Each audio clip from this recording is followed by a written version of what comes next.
Vous avez été profondément édifiés lorsque vous avez suivi les deux premières parties. Que l'Éternel Dieu vous bénisse abondamment. Nous continuons notre série de témoignages de 30 minutes où le Seigneur continue de nous bénir. La fois passée, lorsque vous m'avez suivi, j'étais en train d'expliquer ce que je vécu après que mon esprit s'est séparé de mon corps. Mon âme s'est séparée de mon corps là où j'étais en train de prier. Et je me souviens de m'avoir arrêté là où je relatais l'histoire du créancier et du débiteur. Et je parlais de cette réalité parlant des chrétiens. Je crois que au fur et à mesure que nous avançons, nous allons connaître plusieurs réalités spirituelles. Après que ces gens furent passés, je vis un autre homme qui marchait aussi avec un cadavre. J'ai commencé à observer, le cadavre était tellement attaché au corps de ces derniers. Ils marchaient ensemble et le cadavre était en train de proférer des paroles négatives. Des paroles plutôt négatives.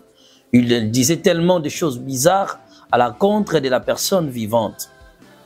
Je posais maintenant la question de savoir qu'est-ce qui se passe réellement. La voix, vous comprenez que dans notre première partie, je parlais de là où j'étais en train de prier et de comment mon âme s'est séparée de mon corps. Donc, tous ces voyages que je suis en train de vous relater, c'est l'expérience où j'étais maintenant, où mon corps était séparé par la grâce de Dieu avec mon esprit et mon âme. Maintenant, en trouvant ces personnes, les cadavres qui proféraient des paroles négatives et projetaient des obscurités sur le chemin de ces derniers, j'ai commencé à poser la question pour savoir mais qu'est-ce qui s'est passé en réalité. C'est maintenant que la voix du Seigneur va me dire ceci. Ces deux personnes ont eu des différends. Pendant que l'autre, à l'époque où l'autre était encore en vie, ils ont eu des différends. Alors, dans les problèmes qu'ils ont eu ensemble, ils n'ont jamais cherché, quoiqu'ils priaient ensemble dans une même église, ils n'ont pas cherché à se réconcilier, à résoudre à l'amiable ce problème. Étant des enfants de Dieu, ils devaient se tout trépasser quand même pour chercher la paix au milieu des chrétiens. Ils n'ont pas voulu le faire et l'autre est décédé. Depuis qu'il est mort, l'influence de ces conflits est restée complètement dans son esprit. Et celui qui est resté au vivant aussi, lui aussi porte le poids de ces mal parce qu'ils n'ont pas cherché la paix. Même après la mort de la personne, au lieu que l'autre demande ne serait-ce pardon à Dieu pour avoir eu des conflits avec les gens, il n'a pas voulu les faire. C'est la raison que l'esprit de l'autre est toujours attaché avec lui pour montrer que le sort de ces deux personnes sont déjà liés. Si celui qui est en vie ne se repent pas, ne donne pas réellement sa vie au Seigneur, ne demande pas pardon pour ses fautes, alors quand il mourra, et tous les deux seront condamnés éternellement. C'était sur base de ces conflits que l'âme de l'autre était sur le chemin de celui qui était vivant. Colossiens chapitre 3, verset 12 au verset 13.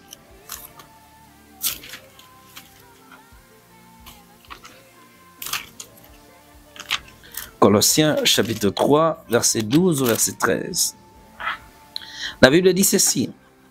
Ainsi donc, comme des élus de Dieu, saints et bien-aimés, revêtez-vous des sentiments de compassion, de bonté, d'humilité, de douceur et de patience. Supportez-vous les uns les autres, et si l'un a un sujet de se plaindre de l'autre, pardonnez-vous réciproquement, de même que Christ vous a pardonné, pardonnez-vous aussi. Mais par-dessus toute chose, revêtez-vous de l'amour qui est le lien de la perfection. Voilà, bien-aimés dans les Seigneurs, lorsque la voix m'a expliqué, je continuais à voir des êtres humains qui marchaient avec des cadavres. Je vais maintenant voir une autre personne qui se promenait avec un cadavre dans ses deux mains. Il portait réellement un cadavre. Et la personne ne sentait ni le poids que ce main possédait une chose, un être mourant, un être déjà décédé. Il ne comprenait pas cela. Je posais la question, mais pourquoi cet homme transporte-t-il un cadavre dans ce main? La voix me dira encore ceci. Tu vois cet homme, les sorciers ont détruit tout ce qu'il peut faire dans cette vie. Ils ont placé la mort dans ses mains. Il peut lancer une activité, cela ne fonctionnera pas. Il peut commencer un projet, cela n'aboutira pas. Il peut tout faire dans cette vie, il ne gagnera absolument rien. Ils ont proclamé la mort dans son travail, ils ont proclamé la mort dans ses mains. Tout ce qu'il peut tenter de faire, il ne gagnera pas, il ne trouvera rien, il ne trouvera pas d'opportunité, il peut compenser des affaires, comme je viens de l'expliquer, cela n'aboutira jamais. Parce qu'une mort spirituelle a été déclarée dans sa vie. Sa pauvreté n'a pas d'origine physique. Cela provient du monde spirituel. La voix a commencé maintenant à m'expliquer la réalité. Et il me dit ceci. Ce jeune homme que tu vois est licencié, soutenu par ses parents pour qu'il fasse ses études. Malheureusement, à l'université, il était trop intelligent, qui a suscité la jalousie de ses camarades. Alors, l'un d'entre eux était dans la sorcellerie, a dit, cet homme veut nous prouver que lui, il est trop intelligent. Il finira certainement, certes, ses études, mais il ne trouvera jamais le travail. Et tout ce qu'il entreprendra n'aboutira aucunement. Alors, bien-aimé dans les seigneurs, il me dit, c'est ça l'essor de sa pauvreté. Donc, partout où cet homme se dirige, c'est l'ombre de la mort là qui se présente devant lui pour bloquer la voie, pour empêcher que la personne soit embauchée, pour empêcher que la personne soit considérée. Il souffre cruellement, mais personne ne peut l'aider dans la vie. Toute personne qui peut commencer l'idée avec lui, cette idée-là n'aboutira pas. Il a tellement de bonnes idées, il peut solliciter des gens. Les gens sont prêts à mettre des paquets d'argent pour investir dans sa vie. Mais au bout d'un certain moment, la personne va quasiment oublier ou bien soit abandonner les projets. C'est à cause de cet esprit de mort, de ces cadavres qui l'accompagnent, de la mort là qui l'accompagne, qui détruit tout sur son passage et qui empêche tout dans sa vie. Tu es peut-être dans cette situation, tu as fourni d'efforts, tu as fourni beaucoup d'efforts, tu as prié, tu as cherché Dieu, mais tu as un sentiment que ce que tu vis là n'est pas normal. C'est comme s'il y a une influence spirituelle qui plane sur ta vie. Bien-aimé dans les seigneurs, Dieu nous a formés pour le projet de paix, de bonheur et non de malheur.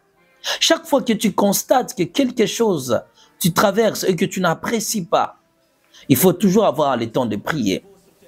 Le diable, étant malin, nous a fait plonger dans certaines souffrances où nous pensons que c'est l'épreuve de Dieu, alors que c'est une puissance maléfique qui est aux manœuvres. C'est le diable qui a la commande, c'est lui qui dirige, c'est lui qui te désoriente, c'est lui qui détruit tout dans ta vie. Bien-aimé dans les seigneurs, après que cet homme ait passé, je maintenant constaté qu'il y avait plusieurs personnes qui soit couraient ou bien soit marchaient, mais ces gens-là étaient nus. Des hommes physiques réellement, comme je suis en train d'expliquer, des êtres vivants, mais ils étaient nus, ils étaient sans vêtements. Je ne comprenais pas cette réalité. Mais je dis, mais comment ces gens peuvent-ils se promener nus au milieu, bien que vous savez, c'était aux environs de 22 heures. Alors je ne pouvais pas croire que les gens pouvaient se promener nus au milieu de la nuit comme ça. Je dis, ça n'existait pas. Pourquoi ils marchent-ils nus? C'est maintenant que la voix du Seigneur me dira encore. Pourquoi je dis toujours la voix du Seigneur? Parce que je vais vous dire à la fin, c'est que je vais vous dire au milieu de ce témoignage, lorsque nous allons faire notre rencontre imminente avec le Seigneur, et lui va m'expliquer maintenant tout ce que la voix était en train de me dire. Au départ, je parle, je suis dans le présent historique, donc pour vous aider à comprendre ce qui s'est passé.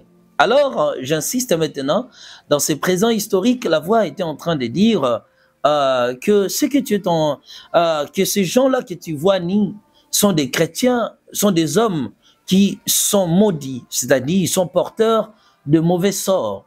Ils ont perdu leurs vêtements spirituels. Ils marchent ni spirituellement, eux, ils ne le savent pas. Ils marchent ni, ils ne savent pas qu'ils sont nus. Ils sont habillés physiquement, mais spirituellement, ils sont nus. Ils sont porteurs de mauvais sorts. Ils sont sa protection. C'est la raison qu'ils sont dans cet état.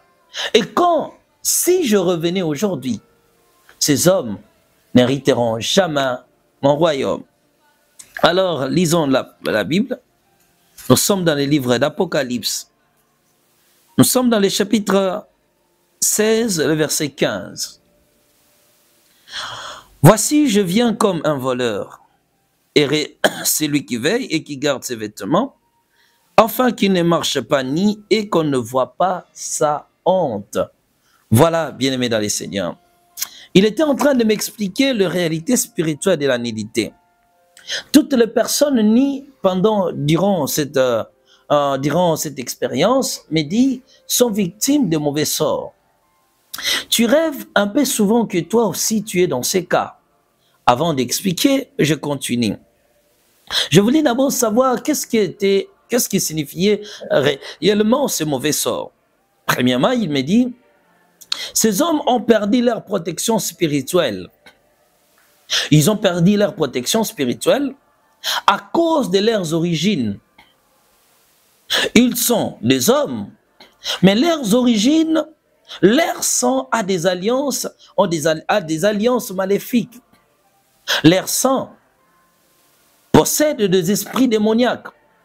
Le sang qui coule dans leurs veines, qui provient réellement de leur histoire, contient la sémence de la sorcellerie. C'est la raison qu'ils sont nus. Ils sont découverts, ils n'ont pas de vêtements. Deuxième, il me dit encore, certains d'entre eux sont victimes des épreuves maléfiques. Ils traversent des moments difficiles, attaqués par les diables. Il y a comme si un temps qui est permis que ces gens soient massacrés, soient persécutés. C'est la raison qu'ils sont sans vêtements. Bien-aimé, peut-être tu es dans ces cas. Le discernement est très important. Tu rêves souvent que tu n'as pas de vêtements. Tu rêves souvent que tu prends ton bain, tu es seul, tu es nu, ou bien tu cherches à te couvrir. Bien-aimé, dans Job chapitre 33, le verset 14, verset 16, la Bible dit, Dieu parle tantôt d'une manière, tantôt d'une autre. Un canal nous a été donné de la part de Dieu pour nous révéler des réalités spirituelles, c'est les songes. Chaque fois que tu rêves que tu es dans cet état, bien-aimé, le côté positif peut être les attaques, le combat maléfique, un moment difficile que la personne traverse, la personne est sans protection. Mais à 70 à 70%, c'est souvent les influences maléfiques. La personne est possédée par une sémence de la sorcellerie, soit massacrée par des forces démoniaques. C'est la raison que la personne est dépourvue, n'a pas de vêtements spirituels. Encore, c'est la conduite d'une personne. Lorsque vous vivez dans la saleté, vous vivez dans le péché, vous perdez rapidement votre sainteté. C'est le signe que vous faites des rêves où vous vous retrouvez, vous êtes nus. Car le vêtement blanc est le reflet d'une vie sainte, d'une vie qui reflète l'image du Seigneur. La perte de vêtements peut être synonyme d'utiliser des choses maléfiques. Vous écoutez des chansons profanes, certaines choses qui vous mettent en contact avec les démons facilement. C'est la raison que vous rêvez, vous n'avez pas de vêtements. Bien-aimé dans le Seigneur, lorsque je vis cette réalité, je continue à voir, ces gens continuent à suivre leur route, les hommes étaient nus, c'était vraiment bizarre ce que j'étais en train de voir. Je vis encore un homme qui marchait, et cet homme, sur ses pieds, il était comme lié par des fils barbelés. Cet homme était lié par des fils barbelés, et derrière, il y avait comme 4 chiens, et ces chiens-là essayaient de l'entraîner dans toutes les directions. Maintenant, j'écoutais la voix du Seigneur qui était en train de m'expliquer l'histoire de cet homme. Il me dit ceci. Tu vois ce jeune homme, d'après la loi de sa création, il a été envoyé sur la terre pour servir Dieu. Il est certainement un serviteur de Dieu. Il doit marcher sur les chemins de Dieu, faire la volonté de Dieu. Dieu l'a créé pour servir Dieu. Quand il est arrivé sur la terre, sa famille a découvert l'étoile qui était en lui, que sa mission c'est de servir Dieu, parce que son sort, sa destinée est liée en servant les créateurs. C'est par cette voie qu'il sera béni et vivra la main de Dieu sur la terre des hommes. Sa famille, qui ne voulait pas que la lumière entre en elle, a pris l'initiative maintenant de combattre ces jeunes hommes. C'est-à-dire empêcher que cette dernière accomplisse réellement sa mission, qu'il ne sert pas les créateurs sur la terre des hommes, qu'ils ne suivent pas les chemins de Dieu. Qu'est-ce qu'ils ont fait? Ils ont jeté sur lui le mauvais sort des distractions et d'une vie, avoir une vie d'alcool. Ce jeune homme a commencé à prendre de l'alcool et il s'est écarté rapidement du chemin de Dieu. À l'époque, il fréquentait une église. Le pasteur continuait d'insister que frère, tu as l'appel de Dieu, tu as l'appel de Dieu. Mais les distractions, la puissance envoyée par sa famille l'ont empêché de poursuivre le droit chemin. C'est pourquoi ces 4 chiens spirituels sont placés pour l'entraîner dans toutes les directions mondaines, dans les distractions, dans les choses vaines du monde, pour qu'il ne connaisse pas les chemins de la vérité. C'est là son sort est lié. Après ces jeunes hommes, je continuais à voir, je vis des gens qui marchaient comme des dingues, c'était comme des fous, des gens comme s'ils ont perdu la raison. Et la voix du Seigneur était en train de m'expliquer la réalité, que ces gens-là que tu es en train de voir sont des personnes qui sont conduites par les sentiments de la chair, par les désirs du monde. Ils prêtent plus attention aux choses du monde sans s'intéresser aux choses de Dieu. Ils sont des fous spirituellement. Ce sont des athées, ce sont des incrédules, ce sont des gens qui remettent en cause l'existence même de Jésus-Christ. Et pendant que je voyais ces gens, je voyais d'autres personnes aussi unies. Ce sont des gens qui priaient dans les églises, qui adoraient certaines créatures de Dieu qui ne sont pas des dieux. Ils adoraient des hommes, par exemple. Ils adoraient des hommes, ces gens étaient nus. Ils n'avaient pas de place. Parmi ces gens, j'ai trouvé les gens d'une église très populaire de notre pays. Ils se revêtent toujours, ces gens sont toujours revêtus de verre blanc, je crois. Ils marchaient ni pourquoi? Parce qu'ils ont fait des prophètes, Simon Kimbangu, comme étant leur Dieu, leur Saint-Esprit, leur ceci. Kimbangu fut un serviteur authentique de Dieu. Kimbangu a réellement servi Dieu. Il a fini sa mission sur la terre. Il est dans la félicité éternelle. La suite après lui, les gens qui ont changé la doctrine véritable pour commencer à enseigner des choses. Par exemple, le Saint-Esprit, il est le Père, il est le Fils, il est le Saint-Esprit, sont en train de faire plonger les gens sur le chemin même de la perdition éternelle. Alors je voyais ces gens-là qui marchaient, qui étaient nus, qui étaient comme des fous.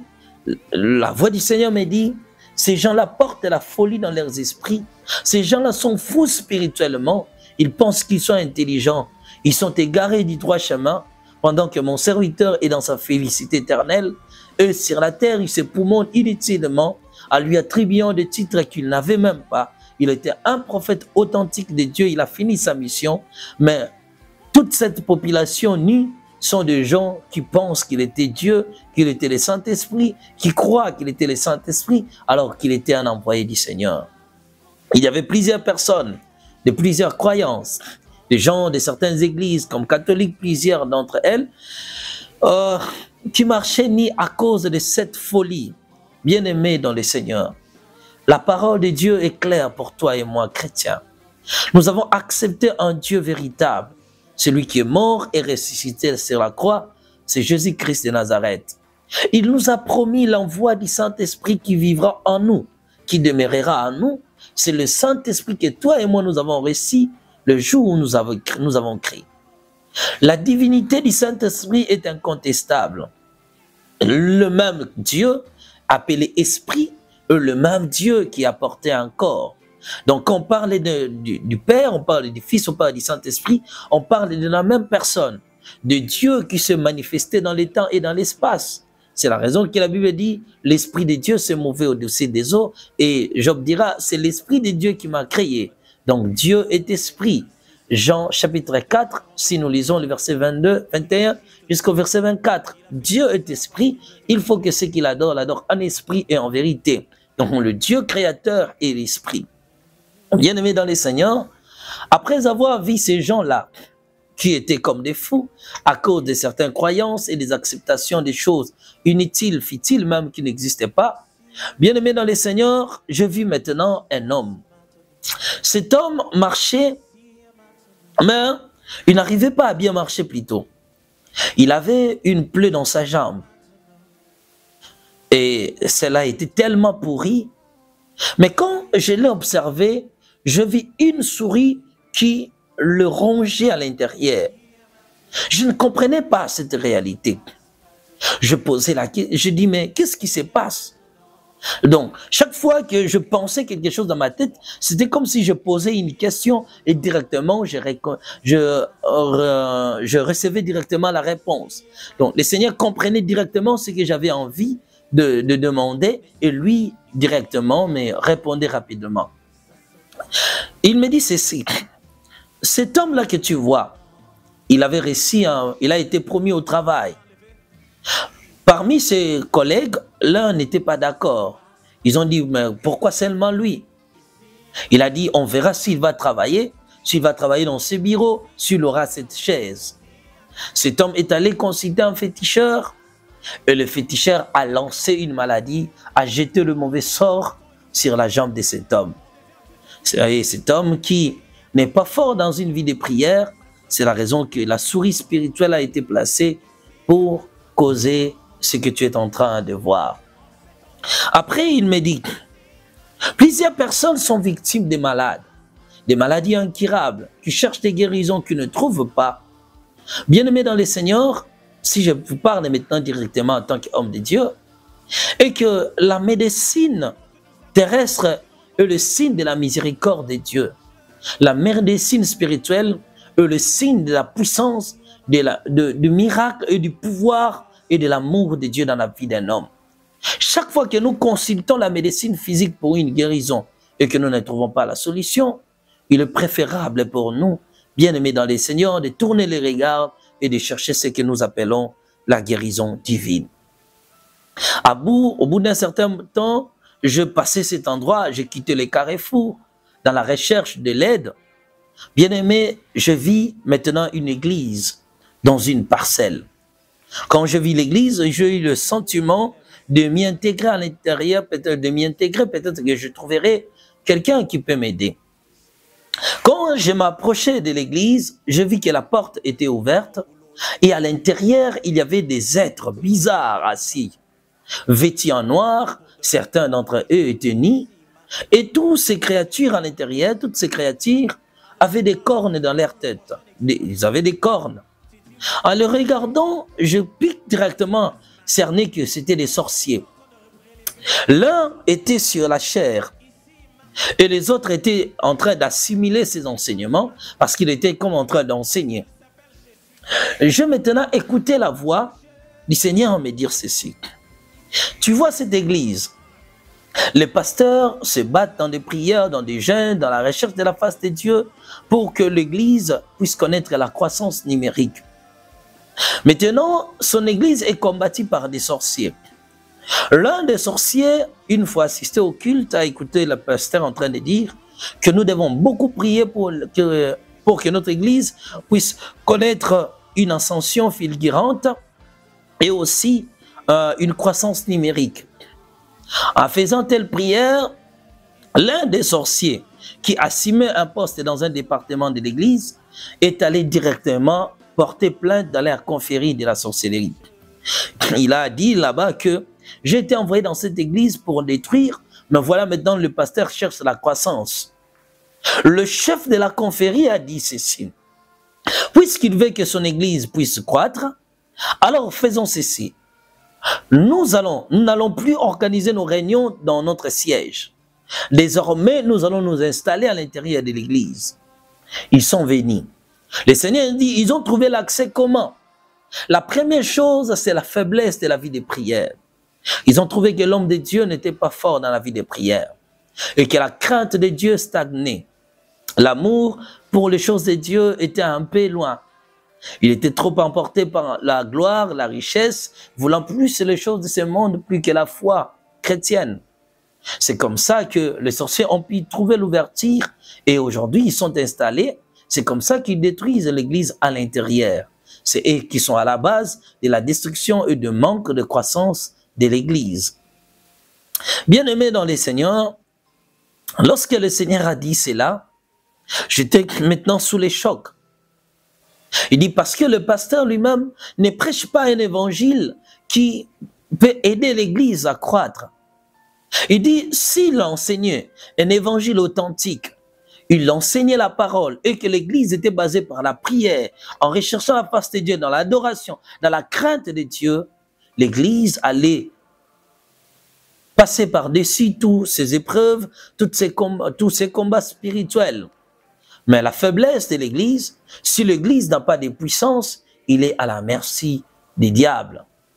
Et après cela, nous avons encore, je quittais l'église là, comme je parle chemin faisant, je quittais l'église, je continuais réellement ma route et je suis arrivé dans une autre église. La réalité de cette église est encore effrayante. Bien-aimés dans les Seigneurs, à l'intérieur, je voyais une salle éclairée d'une forte lumière. J'attendais le son de musique à l'intérieur.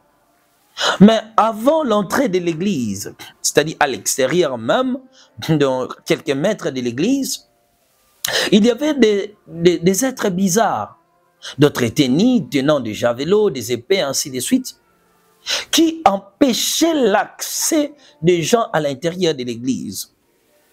Et pendant que je voyais cela, je voyais d'autres personnes qui entraient à l'église, parce que c'était au milieu de la nuit, certaines personnes qui dormaient à l'intérieur de l'église, mais leurs sacs, qui contenaient des richesses, étaient restés entre les mains de ces créatures bizarres qui étaient devant. Je n'avais pas compris cela. J'étais en train d'observer.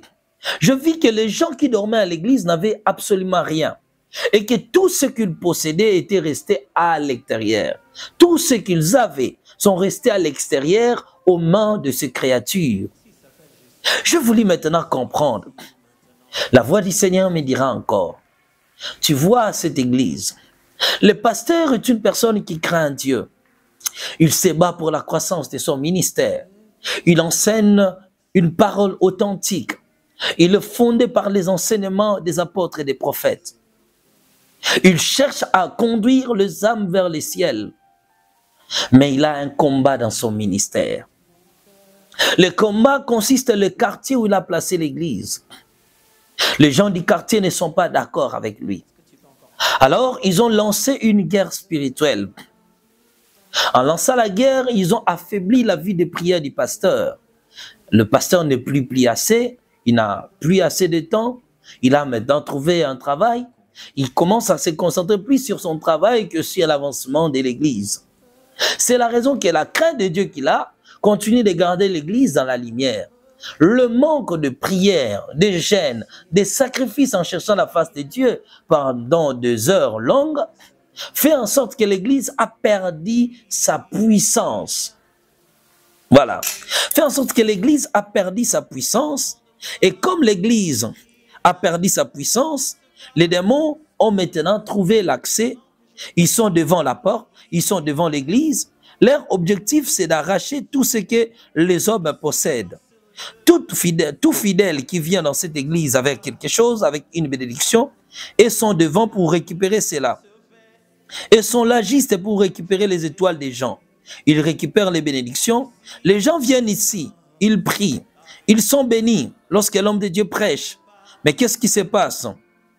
Les diables récupèrent ce que Dieu donne à son peuple. Leur objectif, c'est d'appauvrir les gens et que par la pauvreté, les gens quitteront l'église. Apocalypse chapitre 3, verset 8. Je connais tes œuvres. Voici parce que tu as peu de puissance et que tu as gardé ma parole et que tu n'as pas renié mon nom. renier mon nom, j'ai mis devant toi une porte ouverte que personne ne peut fermer. Il dit, je connais tes œuvres parce que tu as paix de puissance. Bien-aimé dans le Seigneur, le diable est très malin. Il a ouvert une porte du travail qui le passait penser une bénédiction. C'était le moyen pour affaiblir l'Église. Pour nous, les chrétiens, voilà ce que je dirais aujourd'hui. Bien-aimé dans le Seigneur, avant de fréquenter une église, il faut avoir suffisamment le temps de prier. Chaque chrétien, Dieu l'a créé pour demeurer dans une église qu'on appelle l'église d'alliance. Tel que tu es chrétien, il y a une église que Dieu a préparée pour toi le jour où tu as reçu Jésus-Christ dans ta vie. Il avait déjà préparé une église merveilleuse pour toi. Nous faisons nos choix des églises par nous-mêmes, par nos désirs, par nos appréciations, ce que nous voulons et ce que nous ne voulons pas. Mais bien aimé dans le Seigneur, si tu veux fréquenter une église, il faut demander toujours la volonté de Dieu. Que Dieu te révèle la bonne. Que Dieu vous bénisse abondamment. Nous avons été édifiés, nous avons été profondément touchés. Il viendra un moment où je prendrai suffisamment le temps de passer par des explications, mais que Dieu vous bénisse. On se retrouve à notre prochain numéro. Soyez bénis.